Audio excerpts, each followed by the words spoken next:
ओम नमः शिवाय। हे भगवान शिव, सावन के महीने में जो सुहागन महिला यह एक काम कर लेगी उसकी हर मनोकामना होगी पूरी, और यदि कोई कन्या यह काम करेगी तो उसको मनचाहा वर मिलेगा।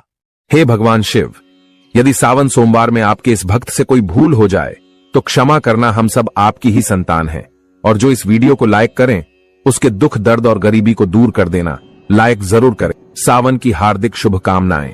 दोस्तों, सावन सोमवार के पवित्र दिन में यहाँ पर बांधे एक जोड़ी हरी चूड़ी 24 घंटे के अंदर में देखे चमत्कार। सावन का जो महीना होता है मर्यादा एवं ये भक्ति का महीना होता है, भक्ति का माह होता है। सावन के पूरे महीने पर भगवान भोलेनाथ जी का नियंत्रण माना जाता है। कालों के भी काल कहे जाने वाले महाकाल शिव शंभू को सावन का महीना बहुत ही खूबसूरत लगता है। इस समय सूखे पड़े बंजर, सूखे पड़े बाग खिलखिला उठते हैं, चारों ओर हरियाली ही हरियाली दिखाई होती है। सावन का महीना लड्डू गोपाल श्री कृष्ण को अति प्रिय है। अपने बाल गोपाल रूप में भगवान लड्डू गोपाल वृंदावन में सावन में स्नान अवश्य करने आते हैं। श्री कृष्ण सखियों के साथ मिलकर वर्षा आदि में स्नान करते हैं और नृत्य आदि करते हैं। दोस्तों, ऐसा माना जाता है कि सावन के पूरे महीने भर भगवान भोलेनाथ जी की पूजा पाठ करने से वो शीघ्र ही प्रसन्न होते हैं। सावन का पूरा महीना भगवान भोलेनाथ का प्रिय महीना है। इसकी अनेक पौराणिक कथाएं एवं धार्मिक मान्यताएं भी हैं। दोस्तों, जनसाधारण लोग किसी और महीने में संयम नियम का पालन करें या न करें, लेकिन सावन के महीने में संयम एवं नियम का पालन जरूर करते हैं। सावन में जो लोग व्रत आदि करते हैं तो उन्हें पूरे महीने भर लहसुन प्याज तथा किसी का झूठा भोजन भी नहीं करना चाहिए, क्योंकि इस समय व्रतधारी भगवान शिव की शरण में होता है। तो आप कोई भी ऐसा पाप न करें जिससे भगवान शिव क्रोधित हो जाएं। तो आज की जो वीडियो है बहुत ही सुंदर है, ज्ञानवर्धक जानकारी है। इस वीडियो को अपने फायदे के लिए जरूर पूरा देखना है, क्योंकि अधूरा ज्ञान हमेशा अधूरा फल ही देगा और भगवान शिव का अपमान भी माना जाएगा। इसलिए सावन के शुभ अवसर पर वीडियो को अंत तक जरूर देखें और कमेंट में अपनी राशि जरूर डाल दीजिएगा। यदि हमारे पास कोई उपाय होगा तो वह आकर हम आपके कमेंट के रिप्लाई में जरूर बताएंगे। सावन के महीने की विशेष महत्व कुछ इस प्रकार से है। दोस्तों, सावन के महीने में ही समुद्र मंथन हुआ था। सावन के महीने में ही माता लक्ष्मी उत्पन्न हुई थी और माता लक्ष्मी को धन की देवी का दर्जा सावन के महीने में ही प्राप्त हुआ था। सावन के महीने में ही भगवान भोलेनाथ भूलोक पर आ जाते हैं और भूलोक पर जिनके घर पर यथावश शिवलिंग रखा हुआ होता है तो उनके घर में भगवान आशिंक रूप में जरूर आते हैं। दोस्तों, इस माह में भगवान विष्णु योग निद्रा में चले जाते हैं तो सृष्टि का जो भार होता है वो भगवान भोलेनाथ संभालते हैं। तो आज की जो वीडियो का विषय है बहुत ही सुंदर है कि इस वृक्ष पर बांधे 2 जोड़ा हरी चूड़ी, आपकी हर इच्छा शीघ्र ही पूर्ण होगी। और इस वृक्ष पर सावन में अगर हरी चूड़ी बांधते हैं तो आपकी सभी मनोकामना शीघ्र ही पूर्ण होगी ही होगी, और आपका आने वाला समय भी सुगमता पूर्वक से गुजरेगा और कैसी भी आपके जीवन में जो परेशानी चल रही हो वो परेशानी भी समाप्त हो जाएगी। अच्छी चूड़ी सभी समुदाय के लोग पहनते हैं। हिंदू, मुस्लिम, सिख, ईसाई सभी लोग अपने हाथों में चूड़ियां अवश्य धारण करते हैं। कोई इसे बैंगल्स बोलता है तो कोई इसे करें तो कोई इसे चूड़ी आदि बोलता है, लेकिन चूड़ी का महत्व सर्वप्रिय है। देवी देवताओं को अति आकर्षित करने वाली चूड़ियां मानी जाती हैं, खासकर माता रानी जो महिला चूड़ी पहनकर। दोस्तों, अगर आप भी भोलेनाथ के सच्चे भक्त हैं तो कमेंट बॉक्स में ओम नमः शिवाय जरूर लिखना, और अगर आप भोलेनाथ से प्यार करते हैं तो एक लाइक जरूर करेंगे। दोस्तों, भगवान भोलेनाथ जी को ये 3 वृक्ष अत्यंत प्रिय है और इस वृक्ष की पूजा करने से शिव पूजा करने का ही फल प्राप्त होता है। दोस्तों, इस वृक्ष के बारे में शास्त्रों में यह भी कहा जाता है कि मनुष्य जाति के जन्म कल्याण के लिए स्वयं भगवान भोलेनाथ एवं माता पार्वती इन वृक्षों के रूप में भूलोक पर अवतरित हुए थे, अर्थात भूलोक पर जन्म लिया था। तो आइए इस वीडियो में जानते हैं सावन में हरी चूड़ी का महत्व। दोस्तों, हरा रंग सौभाग्य एवं उल्लास का प्रतीक माना जाता है जो मन को शीघ्र ही आनंदित करता है। हरा रंग प्रकृति का वो स्वरूप है। हरा रंग प्रकृति का स्वरूप माना जाता है और माता पार्वती भी प्रकृति है एवं भोलेनाथ को पुरुष माना जाता है। दोस्तों, हरे रंग का उदाहरण कुछ इस प्रकार से है जैसे सावन में भगवान शिव जी को चढ़ाए जाने वाले बेलपत्र, धतूरा, भांग एवं दूब हरे रंग की होती है। दोस्तों, प्रकृति निर्माण करने वाले भगवान भोलेनाथ हरे रंग से अति शीघ्र ही प्रसन्न होते हैं। सावन में जो महिला हरे रंग की चूड़ी पहनती है, हरे वस्त्र धारण करती है, उन्हें अखंड सौभाग्य की प्राप्ति होती है। दोस्तों इसलिए कहा जाता है जितनी भी माताएं बहनें हैं उन्हें पूरे सावन के महीने में हरे रंग की चूड़ी जरूर पहननी चाहिए, हरे वस्त्र जरूर धारण करने चाहिए। सावन के महीने में जो माताएं बहनें भगवान भोलेनाथ की पूजा करती हैं, शिव पूजा करती है, ऐसी माता बहनों को हरे रंग के वस्त्र धारण करने चाहिए और भूलकर भी सावन के महीने में नीले और काले वस्त्र किसी भी महिला को कदापि नहीं पहनने चाहिए।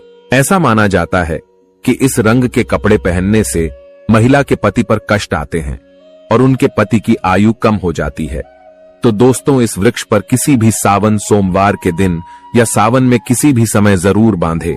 हरी चूड़ी दुर्भाग्य आपका सौभाग्य में बदल जाएगा। कैसी भी आपके ऊपर परेशानी हो, गरीबी हो, कष्ट हो, कर्ज हो, तकलीफ हो, जीवन में जो परेशानी हो वो सारी समस्याएं समाप्त हो जाएंगी। दोस्तों केवल एक ही सोमवार के दिन अगर आप ये उपाय करते हैं, हरी चूड़ी इस वृक्ष पर बांधते हैं, तो आपके जन्म जन्मांतर की गरीबी भी मिट जाती है और शीघ्र ही आपके एक ही सोमवार के दिन ये उपाय करने से मनोकामना पूर्ण होगी। तो दोस्तों वो वृक्ष कौन से है, आइए जानते हैं। प्रथम वृक्ष है शमी का वृक्ष। शमी के वृक्ष के बारे में ध्यान से सुनिएगा। तो शमी का वृक्ष माता पार्वती का एवं भगवान भोलेनाथ जी का मिश्रित स्वरूप कहा जाता है। इसलिए दोस्तों शमी के वृक्ष को उमा महेश्वर वृक्ष भी कहा जाता है। पूरे सावन भर शमी के वृक्ष पर माता पार्वती एवं भगवान भोलेनाथ जी का वास माना जाता है। सावन के महीने में गोधूली बेला पर प्रदोष काल के समय अर्थात दोस्तों जब न ही दिन हो और न ही रात अर्थात संध्या काल के समय, तो इस वृक्ष को संध्या काल के समय में, गोधूली बेला में या फिर प्रदोष समय में इस वृक्ष को छूने से पाप दोष कष्ट एवं परेशानी केवल सावन के महीने में छूने मात्र से समाप्त हो जाती है।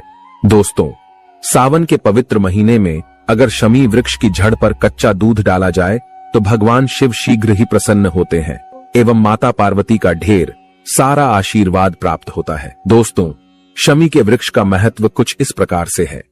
भगवान राम रावण पर आक्रमण करने के पूर्व भगवान राम ने शमी वृक्ष की पूजा की थी और पांडवों ने अपने दिव्य हथियार भी शमी के वृक्ष के नीचे में दबाए थे। शमी का वृक्ष जिस घर में लगा होता है उस घर का कल्याण हो जाता है और उस घर में सभी प्रकार के भौतिक सुख वास माना जाता है। तो दोस्तों सावन के किसी भी सोमवार के दिन शमी वृक्ष पर उमा महेश्वर का ध्यान करते हुए 2 जोड़ी हरी चूड़ी एवं हरे रंग का रिबन जरूर बांधना चाहिए या फिर हरे कलर का जो भी आपको श्रृंगार आदि मिल जाए वो आपको जरूर बांधना चाहिए, जैसे कि हरे रंग की मेहंदी, हरे रंग की बिंदी आदि या हरी चूड़ियां जरूर बांधनी चाहिए।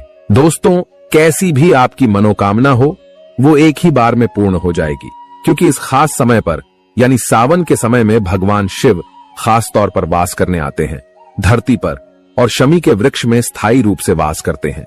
शमी का वृक्ष छूने मात्र से आपकी मनोकामना शीघ्र ही पूर्ण हो जाएगी। पूरे सावन भर अगर शमी के पत्ते भोलेनाथ जी को उनकी पूजा में चढ़ाते हैं तो इससे अष्ट लक्ष्मी आपके घर में वास करती है। आपके घर में कैसी भी गरीबी हो, दरिद्रता हो, दुख हो, परेशानी हो, गरीबी हो, बीमारी हो, सब समाप्त हो जाती है और पूर्ण रूप से आपके घर में भौतिक सुख आकर के निवास करने लगते हैं। दोस्तों दूसरा वृक्ष है धतूरे का वृक्ष। धतूरे का वृक्ष भगवान भोलेनाथ के उग्र रूप काल भैरव के अंश से उत्पन्न हुआ है।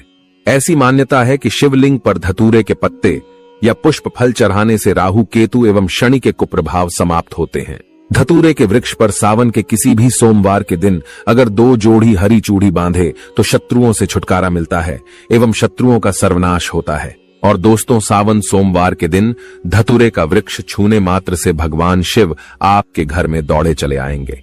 दोस्तों अगर सावन के किसी भी शनिवार के दिन धतूरे के वृक्ष पर बाबा काल भैरव का ध्यान करते हुए हरी चूड़ी अगर बांधी जाए तो घर से भूत प्रेत बाधाएं सब नष्ट हो जाती हैं, भस्म हो जाती है। एवं छोटे से धतूरे की जड़ अगर घर के किसी भी कोने में छुपा दी जाए या घर में जमीन में गाड़ दी जाए तो भूत प्रेत इत्यादि का वास घर में कभी नहीं होता है। घर से सभी बाधाएं शिव के वास होने से भाग जाती हैं। दोस्तों जो तीसरा वृक्ष है वो है बेल का वृक्ष।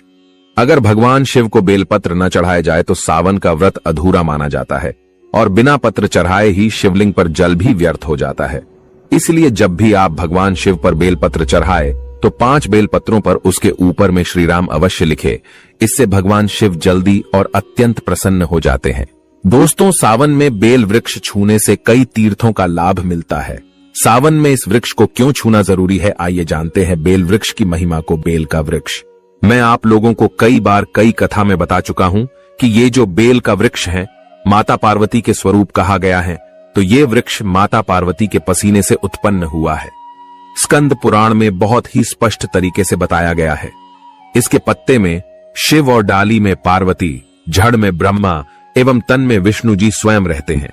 संध्या काल में ऐसा माना जाता है कि शिव मंदिर के समीप में जो बेल के वृक्ष है, इसके नीचे में अगर कोई भी व्यक्ति सावन में शाम के समय, वैसे तो इसे डेली जलाना चाहिए, लेकिन अगर सावन के पावन दिनों में शाम के समय अगर भगवान शंकर जी का कोई भी शिव मंदिर है तो उसके किनारे में जो कोई बेल का वृक्ष हो, वहां पर बिल्कुल आप एक घी का दीपक जला दीजिए। इसे बहुत ही उत्तम कहा गया है। वैसे अगर आप घी का दीपक जलाते हैं तो आपको धन, गुण एवं परम शिव भक्त की प्राप्ति होती है। दोस्तों, इस वृक्ष को छूने से पाप तत्काल नष्ट हो जाते हैं। कैसा भी आपके जीवन में पाप हो दूर हो जाता है। तो आपको करना क्या है, देखिए, जो बेल का वृक्ष है इसे बहुत ही उत्तम कहा गया है। माता लक्ष्मी को भी बेल के वृक्ष का अवतार लेना पड़ा था। एक कथा के अनुसार इसके बारे में मैं एक कथा भी बता दूंगा कि क्यों माता लक्ष्मी को बेल के रूप में बेल के वृक्ष में अवतरित होना पड़ा था। मैं इसके बारे में भी एक कथा भी आपको बता दूंगा। तो आपको सावन के पवित्र दिनों में बेल के वृक्ष के नीचे हो सके तो घी का दीपक जरूर जलाएगा। घी का दीपक बहुत ही उत्तम कहा गया है। अन्य वृक्षों को जैसे आपने मक्खन चढ़ाया, बताशे का भोग लगाया, बेल के वृक्ष को माता पार्वती तथा भगवान शंकर का स्वरूप ही कहेंगे। बेल के वृक्ष की जो जड़ होती है, इसके जो मूल भाग होते हैं, इसमें समस्त तीर्थ आकर के निवास करते हैं। इसीलिए सावन के महीने में कहा जाता है, जो लोग अगर तीर्थ धाम नहीं जा सकते, तीर्थों के दर्शन नहीं कर पाते, तो ऐसे व्यक्ति बेल वृक्ष के नीचे में 1 महीने तक घी का दीपक जला लेते हैं तो संपूर्ण जितने भी तीर्थ होते हैं, इसके घूमने का बराबर पुण्य की प्राप्ति होती है। मैं इसलिए सारी जानकारी, गुप्त रहस्य जानकारी बताता हूं, जिससे आप सभी दर्शकों को कल्याण हो, दर्शकों की बिल्कुल ही आध्यात्मिक उन्नति हो। सभी को धन की जरूरत नहीं होती, किसी को पुण्य की प्राप्ति की जरूरत होती है, कोई आध्यात्मिक उन्नति करना चाहते हैं। इसीलिए इस प्रकार के छोटे छोटे गुण भरे रहस्य जानकारी वीडियो में बता देता हूं। दोस्तों, अब करना क्या है, सावन के शुभ मंगल दिनों में इस वृक्ष को छूना है। माता पार्वती से प्रार्थना लगानी है कि हे माता पार्वती, आप ही शक्ति स्वरूपा है, लक्ष्मी है, धन की देवी है, आप ही संसार को चलाने वाली देवी है। इस प्रकार से प्रार्थना करते हुए इस वृक्ष को छूना है और बोलना है, मेरी गरीबी मिटाए माता, मेरी निर्धनता को मिटाए, मेरे जीवन में चल रही परेशानियां, सारी परेशानियों को दूर करें।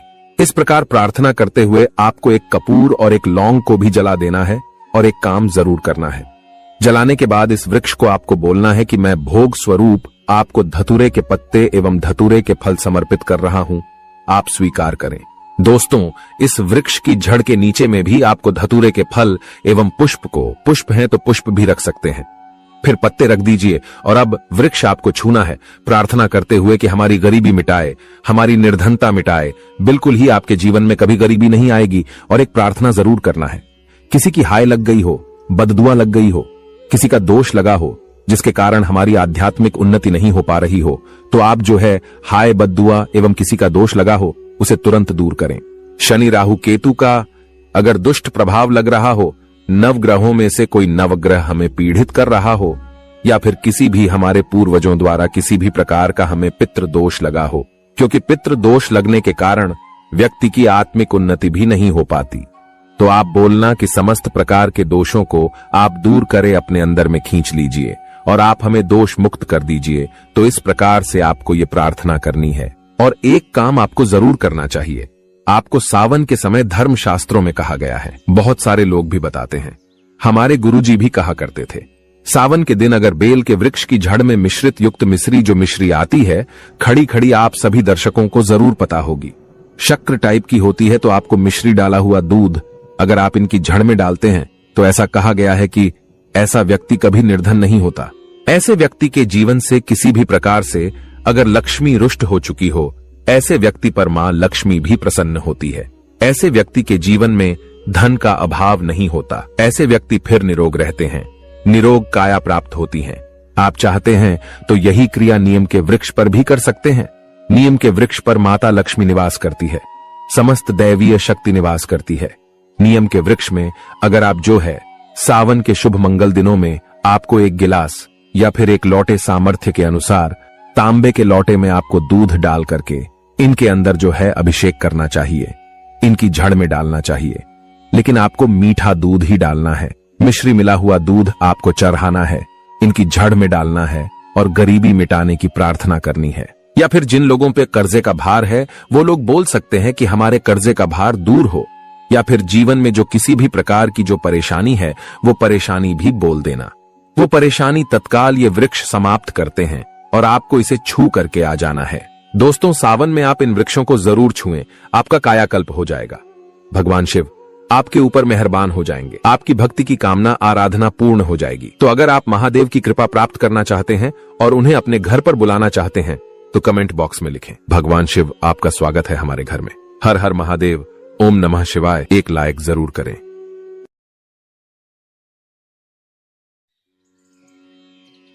सावन का पवित्र महीना जब धरती पर हर दिशा से हर हर महादेव की गूंज सुनाई देती है, वह समय जब स्वयं भोलेनाथ अपने भक्तों के सबसे निकट होते हैं। उस सावन के किसी भी सोमवार को अगर आप शिवलिंग पर एक चुपचाप किनारे रखी हुई चीज को उठाकर अपने घर ले आते हैं और उसका एक खास तरीका अपनाते हैं, तो आप न केवल दुर्भाग्य को दूर कर सकते हैं बल्कि करोड़पति भी बन सकते हैं। यह कोई काल्पनिक कथा नहीं, बल्कि अनेक साधकों द्वारा प्रमाणित अनुभूत प्रयोग है जो अब आपके सामने प्रकट हो रहा है। सावन में सोमवार के दिन जब शिव भक्त व्रत रखते हैं, मंदिरों में बेलपत्र, जल, दूध, शहद और भांग चढ़ाते हैं, उन दिनों मंदिर में शिवलिंग के पास अक्सर कुछ चीजें भक्तों द्वारा अर्पित की जाती हैं जो विशेष रूप से प्रसाद नहीं होती, लेकिन उनका संपर्क सीधे शिवलिंग से होता है। ऐसे में यदि आप सावन के किसी सोमवार को प्रातः ब्रह्म मुहूर्त में स्नान करके स्वच्छ वस्त्र धारण कर शिव मंदिर जाएं और वहां शिवलिंग के पास से चुपचाप कोई भी ऐसी वस्तु उठाएं जो वहां स्वतः रखी गई हो, जैसे बेलपत्र, फूल, चावल, काले तिल या पंचामृत से सिक्त मिट्टी का कण, और उस वस्तु को लेकर घर लाकर अपने पूजा स्थान पर रखें, तो यह वस्तु स्वयं भगवान शिव का आशीर्वाद बन जाती है। और यदि उसी वस्तु को एक लाल वस्त्र में बांधकर अपने धन रखने के स्थान जैसे तिजोरी या गल्ले में रखें, तो बहुत ही शीघ्र आपकी आर्थिक स्थिति बदलने लगती है। विशेषकर यदि आपने यह प्रयोग 3 सावन सोमवार तक लगातार किया हो तो आपके जीवन में लक्ष्मी जी का आगमन अवश्य होता है। और जो व्यक्ति यह उपाय श्रद्धा से करता है वह एक नहीं कई स्रोतों से आय प्राप्त करने लगता है। लेकिन ध्यान रखें कि यह प्रयोग पूर्ण निष्ठा, पवित्रता और मौन भाव से करना होता है, न किसी को बताना है और न ही दिखाना है। और अब बात करते हैं कि शिवलिंग पर क्या चढ़ाना चाहिए और क्या नहीं। तो सर्वप्रथम समझिए कि भगवान शिव को जल, दूध, बेलपत्र, भांग, धतूरा, शहद, सफेद चंदन, सफेद फूल, आंख का फूल, पंचामृत इत्यादि अत्यंत प्रिय हैं। विशेष रूप से बेलपत्र तो भगवान शिव के हृदय के समान माना जाता है। उसमें 3 पत्तियां अवश्य होनी चाहिए और वह टूटी हुई नहीं होनी चाहिए। बेलपत्र चढ़ाते समय उसका ऊपरी भाग, नुकीला हिस्सा शिवलिंग की ओर होना चाहिए। वहीं दूसरी ओर शिवलिंग पर तुलसी के पत्ते कभी नहीं चढ़ाना चाहिए, क्योंकि यह श्री हरि विष्णु को समर्पित माने जाते हैं और शिव पुराण में इसका निषेध किया गया है। इसके अलावा हल्दी, केसर, शंख का जल, नारियल जल और कभी भी फूल जो मुरझाए हों, टूटे हों या किसी और पूजा से बचे हुए हों, उन्हें भी शिवलिंग पर चढ़ाना वर्जित है। खासकर तामसी वस्तुएं जैसे मांस, मदिरा या प्याज लहसुन से बनी चीजें शिवलिंग के पास भी नहीं जानी चाहिए। अगर ऐसा कोई व्यक्ति करता है तो वह शिव का रुष्ट स्वरूप भैरव का क्रोध झेल सकता है। अतः सावधानी और श्रद्धा दोनों ही आवश्यक हैं। और जब भी शिवलिंग पर अर्पण करें तो एयूएम नमः शिवाय या महामृत्युंजय मंत्र का जाप करते हुए करें। और सोमवार के दिन कच्चा दूध अभिषेक के लिए प्रयोग करें, लेकिन वह उबला हुआ नहीं होना चाहिए और उसमें कोई खटास या मिलावट नहीं होनी चाहिए। वहीं अभिषेक के लिए जल भी गंगा जल या कुएं का शुद्ध जल होना चाहिए। इस दिन शिवलिंग को स्पर्श करते समय अपने मन को पवित्र रखें, क्योंकि कहा गया है कि शिव तो भाव के भूखे हैं। धन या वस्त्र से नहीं बल्कि आपके समर्पण से प्रसन्न होते हैं। इसीलिए यदि आप इस सावन सोमवार को नियम पूर्वक व्रत रखें, ब्रह्म मुहूर्त में उठकर शिवलिंग का अभिषेक करें और उपरोक्त बताए अनुसार शिवलिंग से जुड़ी कोई वस्तु लेकर उसे अपने घर के धन स्थान पर स्थापित करें, तो समझ लीजिए आपके जीवन का भाग्य बदलना निश्चित है। यह कोई तंत्र मंत्र नहीं बल्कि शिव तत्व की कृपा है जो उनके संपर्क में आई वस्तु से प्रकट होती है। और पर ऐसे चमत्कारी और दुर्लभ प्रयोग आपके लिए आगे भी लाते रहेंगे। बस इस वीडियो को अंत तक देखिए, इसे शेयर कीजिए और चैनल को सब्सक्राइब कीजिए ताकि शिवजी की यह कृपा सब तक पहुंचे। क्योंकि सावन केवल व्रत का समय नहीं, यह शिव से एकाकार होने का काल है। इस काल में जो भक्त प्रयास करता है वह कभी असफल नहीं होता। इसलिए आज ही शिवलिंग से उठाकर वह एक वस्तु अपने पास रखें जो आपके भाग्य को चमकाए और आपको बना दे करोड़ों का स्वामी। क्योंकि जब स्वयं त्रिलोकीनाथ की कृपा होती है तो असंभव भी संभव हो जाता है। सावन के सोमवार को जब सूरज की पहली किरण शिवालय की ध्वजा पर पड़ती है, तब उस पल को अगर कोई भक्त सही अर्थों में साध ले तो वह पल केवल क्षण भर का नहीं रहता, वह तो उसके जीवन की दिशा बदल देता है। और इसी पल में यदि वह भक्त, जैसा हमने पहले बताया, शिवलिंग के समीप रखी हुई किसी भी एक दिव्य वस्तु को उठाकर उसे गंगा जल से शुद्ध कर लाल वस्त्र में बांधकर अपने घर की तिजोरी, अलमारी, धन रखने के स्थान या दुकान के गल्ले में स्थापित कर देता है और उसके बाद प्रतिदिन उसी वस्तु को देखकर केवल एक बार एयूएम नमः शिवाय का 108 बार जाप करता है, तो धीरे धीरे वह वस्तु सजीव प्रतीक बन जाती है शिव की शक्ति का और उसकी ऊर्जा से वह घर आकर्षण का केंद्र बन जाता है। धन, सौभाग्य और समृद्धि के लिए इतना ही नहीं, जिन लोगों का व्यापार नहीं चल रहा, नौकरी में प्रमोशन नहीं मिल रही या पैसा टिकता नहीं, वे जब इसी प्रयोग को करते हैं तो जैसे बंधी हुई किस्मत की गांठ अपने आप खुलने लगती है और चमत्कार इतने स्पष्ट होते हैं कि परिवारजन तक पूछने लगते हैं कि कौन सा शुभ कार्य किया तुमने। यह कोई तिलिस्म नहीं, यह स्वयं शिव के त्रिनेत्र की वह दृष्टि है जो जब किसी पर पड़ती है तो उस व्यक्ति की पहचान तक बदल जाती है, उसके शत्रु मित्र बन जाते हैं, बाधाएं अवसर में बदलने लगती हैं और जीवन वैभव से भर जाता है। पर हम आपको केवल उपाय नहीं बताते, हम आपको वह शक्ति प्रदान करते हैं जिससे आप हर उपाय को अपने जीवन में सत्य बना सकें। और यह शिवलिंग से जुड़ा प्रयोग कोई तात्कालिक लालच का रास्ता नहीं है, यह साधना है, एक गहन भावनात्मक, मानसिक और आत्मिक यात्रा है जिसमें आप स्वयं को शिव के समीप पाते हैं। और जैसे जैसे यह साधना गहराती है वैसे वैसे आपके घर में धन की वर्षा होने लगती है। ऐसे उदाहरण अनेकों हैं जहां किसी ने केवल 3 सोमवार यह प्रक्रिया की और चौथे सोमवार तक उसे न केवल रुका हुआ पैसा मिल गया बल्कि उसे ऐसा अवसर मिला जिसकी उसने कभी कल्पना भी नहीं की थी। अब एक और रहस्य जानिए, यदि आप इस शिवलिंग से उठाई गई वस्तु के साथ साथ सोमवार को एक विशेष दीपक भी जलाएं जिसमें शुद्ध घी, थोड़ी सी कपूर और 2 लौंग हों और दीपक को शिवलिंग के सामने अर्पण करने के बाद उसकी ज्वाला में अपने नाम का उच्चारण करके एवं शिवाय धन समृद्धिम देहि देहि नमः का 21 बार जाप करें तो यह प्रयोग कई गुना अधिक प्रभावी हो जाता है। अब हम आपको सावन सोमवार की रात में सोने से पूर्व किया जाने वाला एक और धनवर्धक रहस्य उपाय बताते हैं। रात्रि में एक सफेद कपड़े में थोड़ी सी सफेद चावल, थोड़ी सी काली मिट्टी जो शिवलिंग के समीप की हो और एक छोटा सा चांदी का सिक्का रखें और उसे तकिए के नीचे रखकर सोएं और प्रातः उसे शिवलिंग के चरणों में अर्पित करें। फिर देखिए अगले 21 दिनों में कैसे अद्भुत परिवर्तन होते हैं। क्योंकि जब आपकी आस्था निष्कलंक होती है और आप नियम से हर कार्य करते हैं तो ब्रह्मांड की सारी शक्तियां आपके सहयोग में उतर आती हैं। अब बात करते हैं उन विशेष 11 वस्तुओं की जो अगर आप सावन में शिवलिंग पर चढ़ाते हैं तो उसका प्रभाव कई जन्मों तक रहता है। 1. बेलपत्र 3 पत्तियों वाला। 2. आक का फूल। 3. कच्चा दूध। 4. काले तिल। 5. पंचामृत। 6ठा गंगा जल। 7वां भांग। 8वां सफेद चंदन। 9वां मिश्री। 10वां केसर मिश्रित जल। 11वीं जौ भीगे हुए। यह 11 वस्तुएं जब आप पूरे सावन में सोमवार को अर्पित करते हैं और उसके बाद उसी सामग्री का एक अंश अपने पास रखते हैं तो वह एक अनोखा यंत्र बन जाता है, धन को खींचने वाला, सुख शांति को स्थायी करने वाला और दुर्भाग्य को भस्म करने वाला। परंतु सावधान, यदि आप अनजाने में भी शिवलिंग पर तुलसी, हल्दी, केसर, सिंदूर, नारियल पानी या टूटी फूटी सामग्री चढ़ाते हैं तो यह पुण्य नहीं पाप बन जाता है। इसलिए के माध्यम से हम बार बार निवेदन करते हैं कि हर उपाय करें, लेकिन पूरी जानकारी और विधि के साथ करें ताकि उसका फल आपको पूर्ण रूप से प्राप्त हो सके। और यदि आपने यह सब पूरी श्रद्धा और नियम से किया है तो वह दिन दूर नहीं जब शिव की कृपा से आप न केवल धनवान बल्कि यशस्वी, प्रसन्न और दिव्य जीवन जीने लगेंगे। और जो लोग अब तक संदेह करते थे वे भी आपके जीवन में आए इस परिवर्तन को देखकर हैरान रह जाएंगे।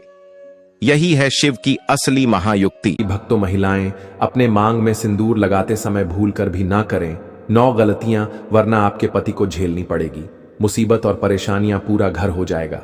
कंगाल भक्तों, पूज्य गुरुजी ने अभी अभी अपनी 2 दिन पहले की कथा में बताया है कि शादीशुदा औरतें सिंदूर लगाते समय भूल कर भी ना करें यह 9 गलतियां, वरना आपका और आपके पति का जीवन अत्यंत कष्टकारी हो सकता है। पति की कामयाबी रुक जाती है और पति कंगाल हो जाता है। पति और पत्नी के रिश्ते में दरार उत्पन्न होने लगती है। दोस्तों, गुरुजी का कहना है कि हिंदू धर्म में सिंदूर लगाने की परंपरा को महिलाएं लंबे समय से निभाती आ रही हैं, पर आज के समय में सिंदूर लगाने के तरीके बदल गए हैं। कई महिलाएं तो मांग में सिर्फ बारीक सी लकीर खींचकर सिंदूर लगा लेती हैं, तो कई महिलाएं मांग में लगाने के बजाय माथे पर हल्का सा लगाती हैं। उनको इस बात का अंदाजा नहीं होता कि ऐसा करना कितना नुकसानदायक हो सकता है। दरअसल महिलाओं के सिंदूर लगाने का तरीका सीधे तौर पर उनके पति के जीवन पर प्रभाव डालता है। इसीलिए जरूरी है कि सिंदूर लगाते समय कुछ बातों का ध्यान जरूर रखें। तो चलिए जान लेते हैं सिंदूर लगाते समय कौन सी गलतियां नहीं करनी चाहिए जो उनके पति की कंगाली का कारण बनती है। दोस्तों, सुहागिनों की निशानी उसका मांग का सिंदूर और उसके हाथ की चूड़ी है। दोस्तों, एक औरत कितना भी सच संवर जाए लेकिन इन चीजों के बिना सुंदर नहीं दिख सकती, क्योंकि यह एक महिला के सुहाग की निशानी होती है। अगर महिला इन चीजों के प्रति सजग नहीं रहती है तो उसके पति की जान भी जा सकती है। जी हां दोस्तों, आपने बिल्कुल सही सुना। मांग का सिंदूर, हाथों की चूड़ी, गले का मंगलसूत्र महिला के सजने की वस्तु नहीं है। यह वस्तु उसके पति की लंबी आयु के लिए होती है। लेकिन आज के बदलते आधुनिक युग में महिलाओं ने इन सब चीजों को फैशन की वस्तु बना ली है, लेकिन ऐसा नहीं करना चाहिए।